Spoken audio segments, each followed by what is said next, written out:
Welcome to Boston.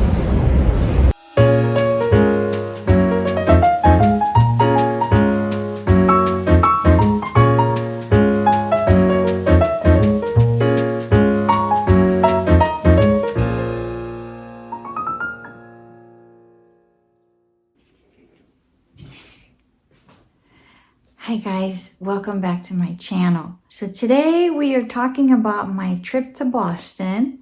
I'm always curious about where my viewers are from, so if you want to drop it in the comments, let me know so I can have an idea of whether or not the places that I mention are far away or down the street from you guys. So in this video, we're going to talk about a bookstore that I visited called Beacon Hill Books and the Boston Public Library. And we'll also talk about what I was reading while I was there. So we start with Beacon Hill Books, which is a little bit of a staple in Boston. From the outside, it looks like a house with several floors in a brick building. So when you walk in, that first floor that has the cash register has a travel section, and it also has some nonfiction books. And there's a cute area that has all the gifts and souvenirs you can buy, like the tote bags,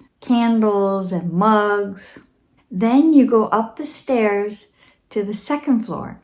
So on the second floor, I was surprised to find an entire shelf of Persephone books. So Persephone is a publisher out of the UK that reprints forgotten gems, mostly written by women in the middle of the 20th century. So just to show you an example, this is the only Persephone book that I own, and I'm cheating because I didn't get it at that bookstore. This is Mariana by Monica Dickens, who's apparently the great-granddaughter of Charles Dickens. Please let me know in the comments who recommended this to me, because it's one of my viewers who recommended this. Now there's a large fiction section that takes up the rest of the room, and I almost got something from there, but I actually ended up not getting it because I'm looking for a specific edition. But the book that I was interested in is called Lolly Willowes by Sylvia Townsend Warner. And this book apparently is the story of a single woman who decided to move out of the family home and start studying witchcraft, which is kind of intriguing to me because I like novels that start out in a very realistic mood and then a magical element seeps in, because the way I tend to read these books is like a metaphor for something else usually. So that's how I perceive it anyway. So then you take the stairs to the next floor up, and the next floor is the children's section.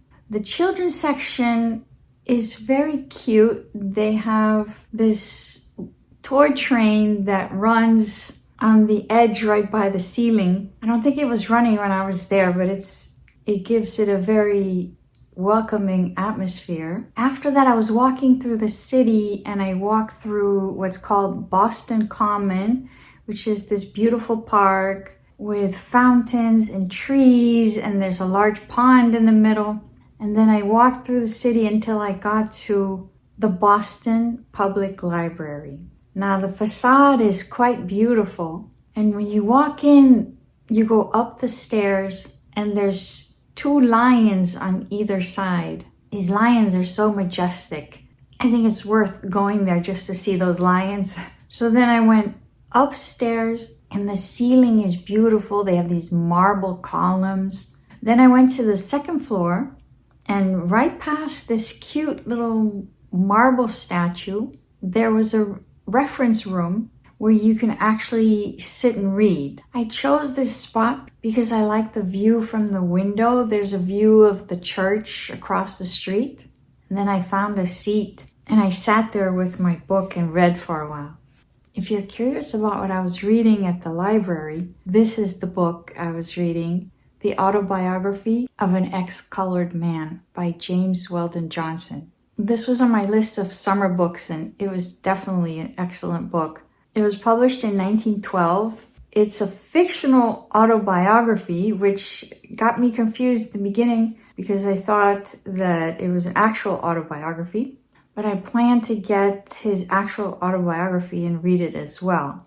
So this is the story of a young man. The story begins in his childhood and then it goes into adulthood. He has a black mother and apparently a white father who, because of the pressures of society or whatever, ended up marrying a white woman and keeping the relationship with the narrator's mom a secret. So his mom ends up moving from the South to Connecticut with him. And at first she's trying to shelter him by getting him a private tutor who is giving him his education at home. And so he lives a pretty peaceful life in the first couple of years of his childhood and his education because he doesn't have to deal with all the bullying and the racism that's going on in the real world.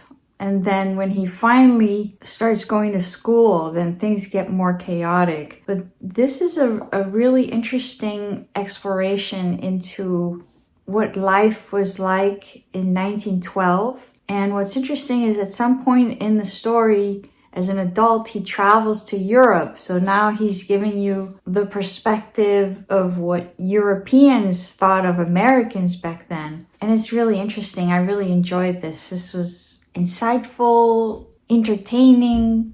I think it was a good book for me to read in the library because it really had my attention. So when I left the library, they were telling people to leave because it was close to closing time. So I got a glimpse of the courtyard without any people in it. So you get a nice view. So that was my bookish visit to Boston. Let me know in the comments, have you been there? Did you visit those places? I'm planning to make 2 more travel vlogs. One will be a Paris vlog and one will be a New York vlog. Till next time, happy reading!